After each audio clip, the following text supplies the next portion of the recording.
Welcome to Star Chill Vibes. Dive into the universe of astrology, cosmic energies, and celestial insights with a relaxed, fun twist. Perfect for stargazers who love to vibe with the cosmos. Get your dose of zodiac, moon moods, and spacey good vibes. Hello, and welcome back. Today, we are doing something really special. A truly profound exploration into the celestial blueprint for you, Cancer, in 2026. And this isn't just a simple forecast of what might happen. Think of it more like a strategy guide. Exactly. A strategy guide based on these huge planetary alignments, the ones that are really going to define the next 9 years of your life. And for you, it's so centered on emotional maturity, on self-worth, and really some profound new beginnings. That's absolutely right. Our mission today is to synthesize all these really critical celestial events of 2026. We're going to translate these massive shifts, from Jupiter's transit in your sign all the way to generational cycles into insights that are practical. Right, actionable things you can actually use. Things you can use. And we have to start with the biggest theme, which is that 2026 is a universal 1 year in numerology. Okay, so that sets the stage for everything. It does. It signals a brand new 9-year cycle. This is the year where you're laying the foundation. It dictates the entire flow for the decade ahead. And what really strikes me looking at the charts is just how absolutely centered you, the Cancer native, are in this whole story. It's your year. It really is. Jupiter, the great expander, is exalted in your sign for a huge part of the year. That transit alone just points to a year of accelerated growth, emotional maturity, a huge expansion of self-worth. It's about aligning with your most authentic self. It's a cosmic rebirth. That's what we're looking at. A cosmic rebirth where you get to decide who you want to be for the next decade. Precisely. And to navigate that rebirth, we first need to understand the cosmic backdrop. The big foundational themes setting the tone. So let's start at that highest level then, the universal 1 year. If we add up 2026, 2 plus 0 plus 2 plus we get 1. We get 1. And 1 is always about initiation, isn't it? Fresh starts, the pioneering spirit. It's the momentum. It's the energy you need to launch your biggest dreams. It has the energy of the magician in the tarot, that ability to manifest, to start something completely new. Okay, so the universe is giving this launchpad energy. Yes, and for Cancer specifically, that launchpad energy connects immediately to the Empress archetype for 2026. The Empress, I love that. So it's a cosmic glow-up year. It's your glow-up year, but the Empress is less about, aggressive, hard action, and much more about creative nurturing. I see. The Empress archetype suggests that your main focus for the year should be on pursuing beauty, seeking out pleasure, really establishing stillness, and finding balance in everything you do. So wait, that's an interesting combination. The universal 1 is demanding bold new action, but the Empress is saying how to take that action. Exactly. So success isn't going to come from just brute force or rushing things. It's more through focused diplomacy and nurturing. Yes. It's about cultivating your life until it reaches its most beautiful, most peaceful state. You're being asked to look at every area, your home, your career, your relationships, your physical health, and see it as a garden. A garden that needs to be tended with care. To make sure everything is fertile and thriving. It's a huge shift from just doing all the time to being. Allowing things to manifest through this powerful, magnetic energy of well-being. That sounds like it requires a lot of self-trust and patience. It does, and that's the groundwork. Now, on top of that, we have the heavy hitters, the generational planets that are setting the context for the entire era. Okay, let's get into those. The biggest one has to be Pluto in Aquarius. It's an 18-year transit. It's going to be there until 2043. Right, it's the whole backdrop. And Pluto is the planet of death, transformation, rebirth. So what does this massive shift mean for all of us, and then how does that trickle down specifically to Cancer? Well, Pluto in an air sign like Aquarius is fundamentally mobilizing the world around issues of freedom, independence, authenticity. We're already seeing that. We're definitely seeing it. Collectively, we're witnessing this intense, sometimes pretty painful transformation of technology, AI, global social structures. Pluto's job is to strip away what's false. And on a huge scale, that can look like a real power struggle. It is. It brings out both controlling forces, those seeking to oppress, and revolutionary forces, those mobilizing for liberation. That tension is just inherent in the transit. So how does that land for Cancer? For you, this transformation is happening in your 8th house. The house of shared resources, intimacy, deep change. That's a heavy one. It is. You're being asked to transform how you engage with power dynamics, with inheritances, shared debt, and deep psychological intimacy. So over the next, almost 2 decades, Cancer is going to be completely reevaluating shared commitments, hidden vulnerabilities. That sounds intense. It's a deep dive into the parts of life you share with others. But let's move to another key shift. Uranus in Gemini. The Great Awakener. The Great Awakener. It officially moves into Gemini starting July of 2025, and it stays for several years. Uranus is all about disruption, innovation. And Gemini is communication, mobility, information. So what happens when that eccentric Uranus energy hits a fast-moving air sign? It's a really critical transition, and for Cancer, Uranus enters your 12th house. Okay, the 12th house. Yeah. The unconscious, secrets, solitude. Yeah. Also psychic abilities, right? Yep. The non-visible world. Exactly. So having Uranus, the planet of sudden radical change, in that house means a complete overhaul of your inner world and your intuitive processing. And our sources are really powerful on this point. They suggest this transit takes your psychic abilities from digital to quantum. Whoa, okay, we have to unpack that. That is a phenomenal claim.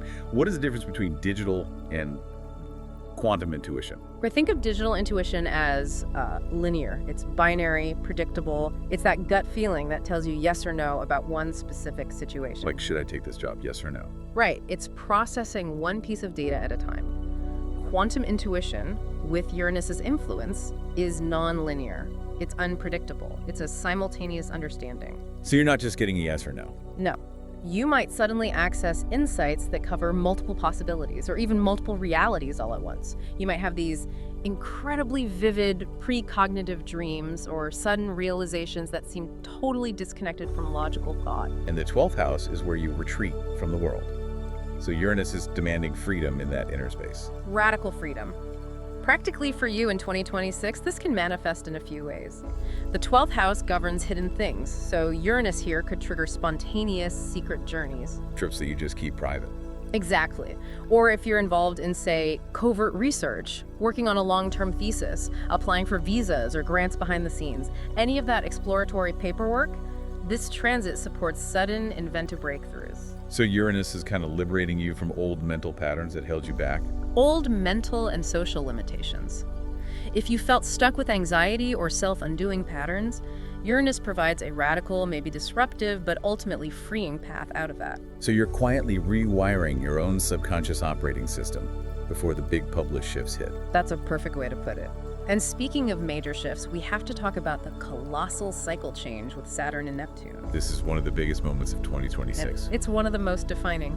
On February 20th, 2026, Saturn and Neptune start a brand new 36-year cycle at precisely 0 degrees of Aries. 0 Aries, the very beginning of the zodiac, the point of pure initiation. The cosmic reset button. You have Saturn, the master of structure and reality, and Neptune, the master of dreams and dissolution, synchronizing.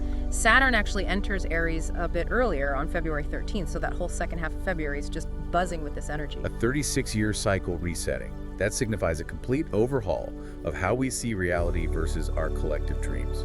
So how does this huge generational transit impact a cardinal water sign like Cancer?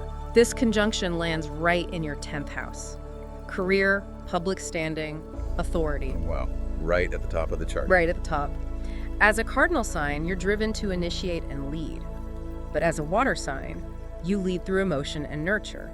So this transit is an impulse to serve others through the vocation of your soul. So taking responsibility for your public image. And this is the key to finally assume the full, valuable worth of your emotions out in the world. So if Saturn is cold, practical reality, and Neptune is the boundaryless ideal, what does that actually look like in the 10th house of career? Does it feel like a breakdown or an upgrade? It feels like both. Yeah. At the same time, Saturn demands that the structures you build professionally have to be real, grounded, durable. No more faking it. None. And Neptune demands that those same structures have to be infused with authenticity, with compassion, with spiritual purpose. So if your current career or public identity is built on a lie or a facade or something that's just draining your soul, Neptune will dissolve it. it will. And Saturn will make sure that the structure you build to replace it is built with maturity. For Cancer, this often means addressing that historical tendency of cardinal signs to fear or repress strong emotions because they feel too vulnerable when they're trying to initiate something. That fear of vulnerability is such a classic Saturn defense mechanism. It is. And joining with Neptune, it suggests that any professional structure that lacks integrity or compassion is just going to fall away. The lesson for you is crucial. Stop fearing your emotions. Use them. Use them as valuable inner resources. They are the truth detectors you need to build that authentic 10th house reality. This conjunction is resetting the clock on how we integrate structure and spirituality on the professional stage. So your career has to be a true reflection of your soul's purpose. Earned through experience and emotional maturity, and this profound structural work is the backdrop for the really personal blessing you're receiving at the same time. Okay, let's pivot. Let's move from those long, heavy generational forces to the most personal cosmic gift Cancer receives in 2026. The big one. Jupiter. The Great Benefic, the Great Expander, is exalted in your sign for nearly half the year. This is a truly defining period for you. Jupiter starts its transit through Cancer on June 9th, 2025, and it stays there until June 30th, 2026.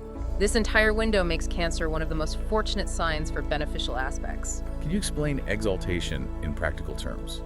What does it mean for Jupiter to be at its best in a sign like Cancer, which is ruled by the moon and all about emotions? Of course. Exaltation just means it's a planetary placement where that planet's energy can flow freely, powerfully, without any hindrance. Jupiter is all about abundance, wisdom, expansion. And Cancer's emotional safety, home, nurturing. Exactly. So when Jupiter is in Cancer, the expansion is focused internally first. Jupiter feels at home here because the more deeply rooted you feel, the safer and more nurtured you feel, the more you're naturally going to expand and trust the future. Ah, I see. So the mantra is something like, nurture what matters and it will multiply. It's crystal clear. so the path to external success is paved by internal, emotional healing, and security. This transit is just this powerful boost of confidence, emotional maturity, deep self-love. It's a real period of personal alignment. A rebirth. And Jupiter in Cancer is so beneficial because it powerfully aspects 3 key houses from your first house of self. These areas get a massive infusion of luck and opportunity. Okay, let's break those down one by one, just for clarity. First, Jupiter aspects the 5th house. 5th house, that's children, creative self-expression, passion projects. Education, speculative gains, all of that.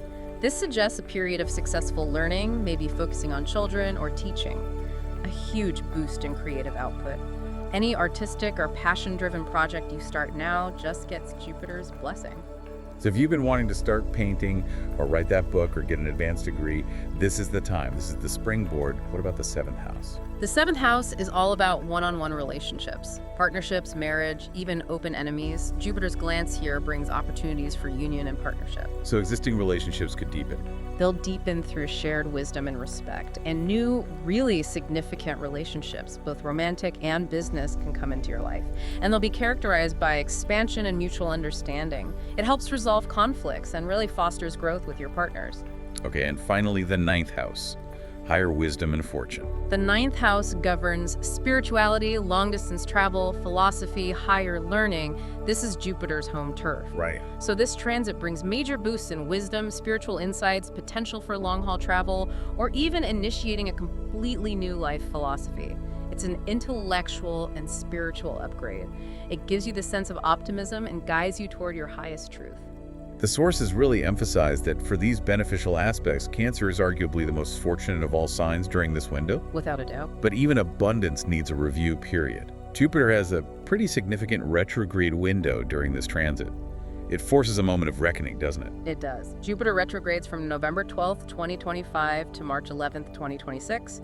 It moves from 25 degrees of Cancer back to 15 degrees. And this isn't a time of loss, right? It's more introspection. Exactly. When a benefic planet like Jupiter retrogrades in your first house, it's asking you to internalize the lessons of expansion that you just went through. So it forces you to reflect on the growth, the confidence you've gained. It's like reviewing the business plan before you scale up the whole operation. It's a deep, non-negotiable review of your self-worth and the emotional safety you've established. You have to ask, were the steps I took to feel confident authentic, or were they just superficial? To make sure the foundation is solid. Rock solid, so that when Jupiter moves direct again in March, and especially before it leaves your sign in June, your foundation of self-love is unshakable. And you need that, because Jupiter immediately shifts gears right after. Right.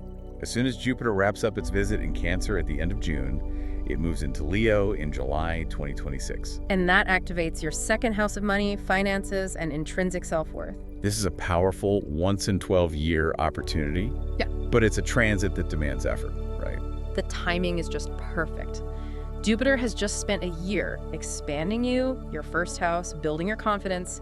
Now it says, okay, take that refined sense of self-worth and apply it to your resources. Apply it to what you value, what you possess. Exactly. This transit is designed to clean up, expand, and elevate your money and your physical resources.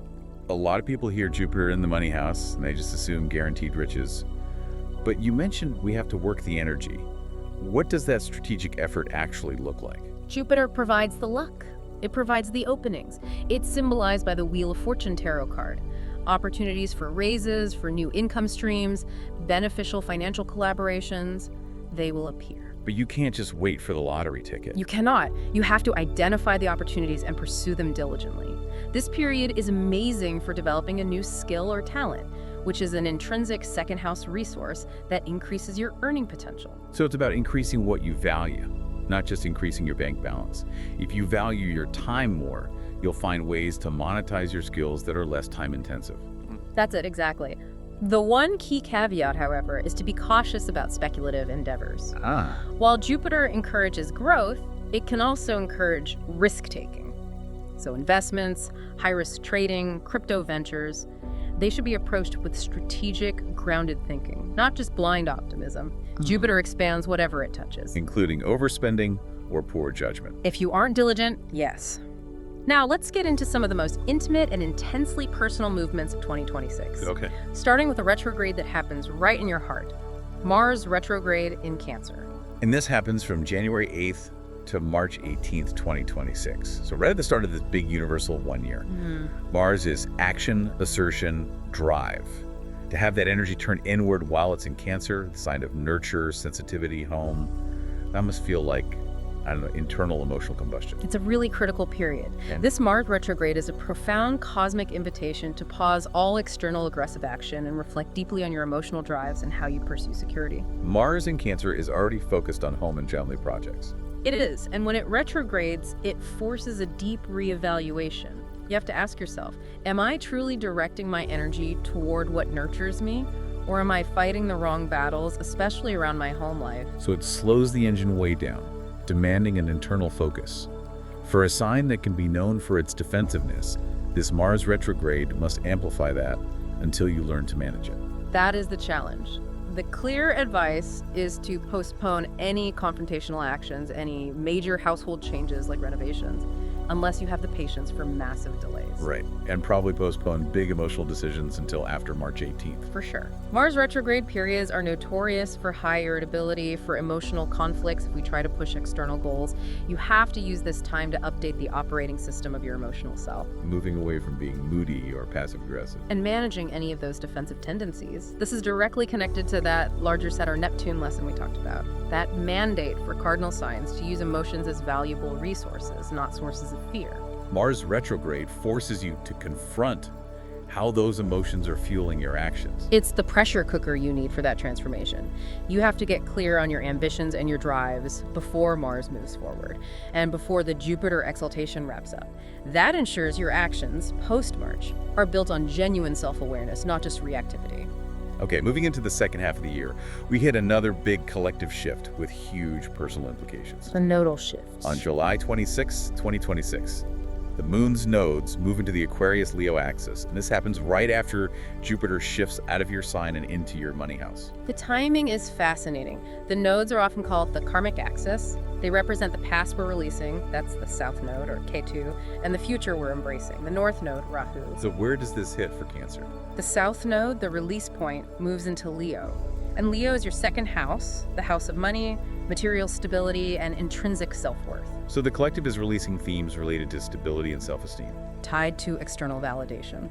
And for you, this means you are being asked to identify and purge, karmically, any forms of self-sabotage related to your personal resources and your emotional security. That creates a really unique tension, doesn't it? Because Jupiter just moved into that same second house, offering expansion and opportunities for financial gain. But at the same time, the south node arrives. and demands this massive cleanup of old financial habits or limiting beliefs about what you deserve. It's a divine paradox. You're being given more, but only if you're willing to let go of the structures and beliefs that previously limited your capacity to receive or manage that abundance. So you have to release old poverty mindsets. Old poverty mindsets, outdated ideas about needing external validation, any form of self-sabotage that affects your intrinsic self-esteem. The expansion of Jupiter requires the purging power of the South Node to be truly effective. If you don't release the old baggage, the new abundance just won't stick. And the North Node, Rahu, moves into Aquarius, which is your 8th house of shared resources. Right, so your future karmic path involves learning how to manage complex financial power structures and profound transformative vulnerability with other people. Your growth comes from embracing unconventional Aquarian approaches to shared money, debt, intimacy, pushing past your comfort zone. The stage is set for a massive financial and emotional overhaul that lasts for the next 18 months. It really is. Okay, now that we have the macro transits established, let's zoom in. Let's see how these energies play out chronologically, month by month. Let's do it. So the year begins with a burst of emotional energy. The full moon in Cancer on January 3rd. A full moon in your own sign always brings a culmination and heightened emotion. What does this first lunation reveal specifically? It makes visible everything that was quietly gestating at the end of 2025. This isn't a new start. It's the fullness, the fruition of inner work that was already growing. It's a celebration of your personal identity and your emotional boundaries. And this happens just before Mars begins its deep retrograde in your sign on the 8th. Right. The surrounding energy is symbolized by the Strength Tarot card for January. It emphasizes self-discipline, inner resilience. You need that quiet strength and self-control precisely because your drive, your Mars, is about to turn inward. And we also have Mercury entering Capricorn on January 1st, directly opposite your sign. That's the 7th house of partnership. Which adds significant weight and seriousness to your thoughts and conversations, especially about partnerships. This requires laying foundational agreements, having serious, responsible dialogue with your partners right at the start of the year. Approaching communication with maturity. With maturity and a long-term commitment in mind. Then we move into February and the energy shifts dramatically. This is the month of the great structural and spiritual reset. The commencement month. It is. Saturn definitively enters Aries on the 13th. Neptune falls on the 20th. And they initiate that 36-year cycle at 0 Aries in your 10th house of career. We talked about this on the macro level, but what does that feel like day to day for someone? It can feel like extreme pressure and disillusionment at the same time. If you've been hiding behind a false professional facade, Neptune just strips it away. That's the dissolution. And then Saturn comes in. And Saturn demands you build a replacement that is authentic and mature. There's just no more space for professional ambiguity. And this pressure is compounded by Mercury retrograde beginning in Pisces on February 26th. Mercury retrograding in Pisces. That's your 9th house of higher learning, travel, belief systems, the house of abstract thought. And Mercury retrograde in a water sign like Pisces just dissolves logic. It demands attention to what is formless, transcendent, intuitive. And since Pisces sits at the top of your chart, connected to that 10th house, this transit demands you look for the highest ideal in your professional journey. So it could bring confusion or delays around travel or publishing or school. Absolutely. Relying on your intuition over empirical logic is paramount here. Okay, then March. The source material specifically flagged March as a challenge month, a time for deep contemplation. Why is the friction so high in March? March 2026 is noted as a period that takes you down to the very depths of your own soul. The tension is immense because all these conflicting energies are colliding. How so? Venus enters Aries on the 6th, joining Saturn and Neptune in your 10th house. Venus, which is desire and charm, now acts without diplomacy. It's just frontal, aggressive fire energy in your professional life. But at the same time, Jupiter moves direct on March 11th in Cancer, providing a powerful emotional boost to your home projects and family life that had been under review during the retrograde. So externally, the career push is aggressive, but internally, yourself and home life are getting this huge, nurturing energy boost, all while Mars is still retrograde, slowing down direct action. Exactly. It requires extreme emotional juggling. The internal conflict finally resolves when Mars retrograde ends on March 18th. That's a massive relief. It allows your personal drive to move forward with the clarity you gained. And before all that, there's a big lunation, a full moon lunar eclipse in Virgo on March 3rd.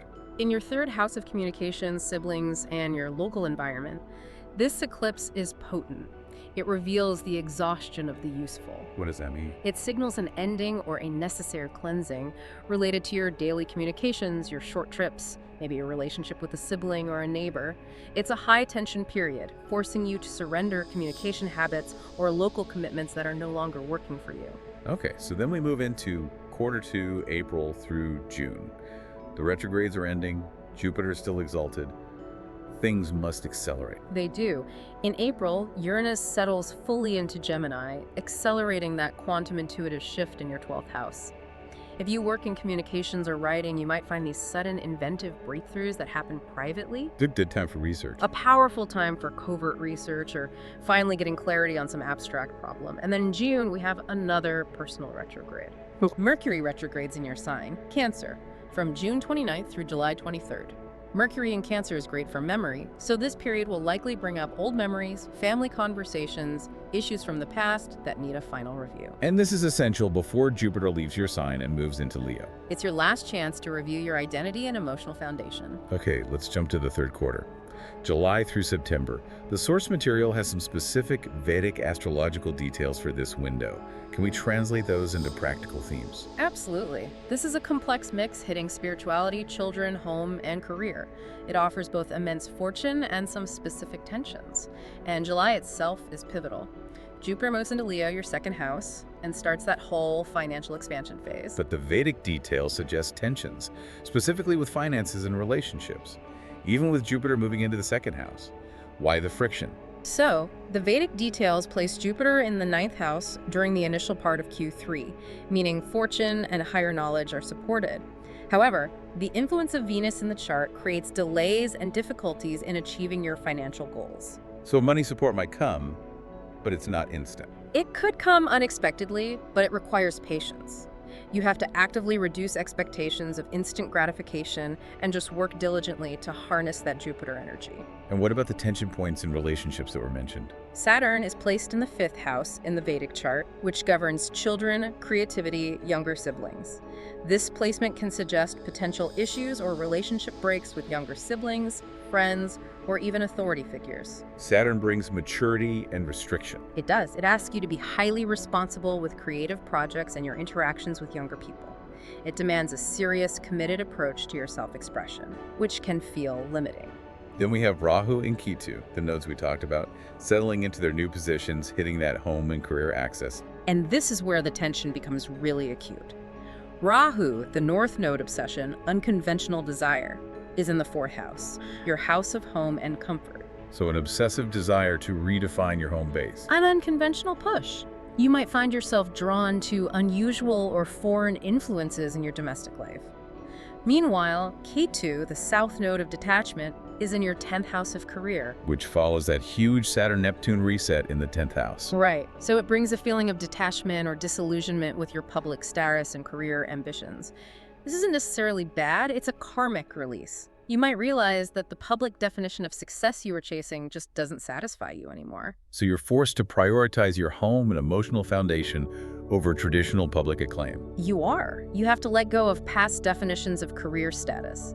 It aligns perfectly with that Empress archetype prioritizing inner peace over external conquering. What about health during this quarter? Any good news there? Yes. Health-wise, this period is very supportive for recovery, specifically from stomach and foot issues. If you've been delaying treatments, Q3 provides the energy you need for successful healing. Let's focus on September. The tarot energy for that month seems overwhelmingly focused on relationships. The Lover's card appears for September, making partnerships a clear central focus. It's a time for major relationship decisions, reconciliation, maybe exciting new connections. The emphasis is on balancing your needs with your partner's. But there's a shadow card there too, the Four of Swords. That suggests rest or maybe unresolved conflict. That's the tension. You're intensely focused on union and choice, the Lovers. But the Four of Swords suggests a necessary period of retreat or contemplation is needed. So balancing the external demands of partnership with the need for introspection. Exactly. You have to resolve any unresolved conflict in a relationship before it becomes too disruptive. Make your choices from a place of clarity, not exhaustion. Okay, let's close out the year. December. As we close the year, December is really setting the stage for 2027. Mars moves into Virgo, which activates your house of health and daily routine. This sounds familiar. Is this setting up another retrograde cycle? It is. This is a prelude to the Mars retrograde in Virgo that happens in early 2027. You need to pay extra attention to what takes place in December 2026. Any new daily routines you start, health complaints that surface, or detailed projects you begin. Those themes are coming back for review next year. They are. December is a time to simplify, organize, and take care of the small details that will support your health moving forward. And the final lunation brings us full circle. A full moon in Cancer on December 23rd. This is the climax of the entire year's work. This lunation highlights that inherent polarity between your work life, with the sun in Capricorn, and your home life, with the moon in Cancer. The opposition forces you to balance them. It forces you to balance the need for public structure and professional ambition with your private, emotional need for safety and nurturing. It's a moment of culmination for the identity you've built all year, demanding you juggle your commitments effectively. Wow. Okay. After synthesizing all of these complex, high-impact transits, let's distill it. What are the core lessons for Cancer in 2026? I think we can boil it down to 4 key takeaways. The first and most positive has to be Jupiter's gift. For half the year, you are just under the protection and expansion of an exalted Jupiter. It's powerful. Your entire being is under a massive expansion program, allowing you to align with your authentic self. The core lesson here is to claim your inherent worth. Trust that when you nurture your emotional security, the universe multiplies your opportunities. It's the year to be unapologetically self-centered, but in the best way. Focused on your own growth and healing, yes. The second lesson is the strategy guide from the Empress archetype. Your primary strategy for 2026 is focused diplomacy. Actively seeking beauty, pleasure, and ease in everything. Avoid that cardinal urge to rush or force issues. Your success depends on nurturing goals into being. Using charm and loving persuasion, not force. If something feels difficult or ugly, you are misaligned with the Empress energy. Seek peace. Okay, the third lesson has to address the biggest potential conflict. Mastering emotion because of that Saturn-Neptune pressure and the Mars retrograde. As a cardinal sign, the Saturn-Neptune in Aries transit challenges you to fundamentally change your relationship with your feelings, especially in your public life. You have to stop repressing your emotions. And instead, use them. Recognize and use them as valuable inner resources. Emotional authenticity and maturity are the currency you need to navigate the new career and spiritual structures being built. Do not fear your feelings. They are your greatest resource for leadership. So, what does this all mean for the big picture? What's the hinge point that determines if 2026 is a difficult year or an awesome one? The final lesson, and maybe the most important, is that your mindset is absolutely key. The difference between harnessing this expansive energy and struggling through the friction will hinge entirely on the lens through which you view events. Challenges are going to come up. They will. Mars retrograde forces self-examination, the nodal shift forces release. But you have to consciously shift your perspective toward the positive possibilities. If you see the nodal shift as a painful loss, you'll struggle. If you see it as a necessary purging to make room for Jupiter's expansion, you thrive. You're transforming your entire identity. And radical self-acceptance of that process is required. This deep dive has really revealed that 2026 is truly monumental for Cancer. It's a massive year of emotional foundation building, financial expansion powered by self-worth, and the start of cycles that will redefine your inner world and your public purpose. It's a year where the hard, honest inner work yields exponential external rewards. You have the rare cosmic protection of exalted Jupiter, but you have to be ready to do the deep emotional labor asked of you by Mars in the new Saturn-Neptune cycle. It's the perfect blend of luck and hard work. And let's leave you, the listener, with one final provocative thought to meditate on as you absorb this blueprint for the year ahead. Given that the nodes shift in late July 2026, moving the South Node into your house of self-worth, Leo, and this happens right after Jupiter has spent a year teaching you what true, secure, emotional growth feels like. Okay. How will the profound personal growth and financial lessons you gain from Jupiter's transit prepare you to let go of old, limiting ideas about what you truly deserve? Are you ready to consciously discard the internal rules and narratives that have kept your self-worth small, now that the universe is unequivocally offering you abundance? That is the question of the year. Are you willing to receive? Thank you for joining us on this deep dive into the cosmos for Cancer 2026. If you enjoyed this analysis, please feel free to comment, like, and subscribe to our channel, Star Chill Vibes. Until next time.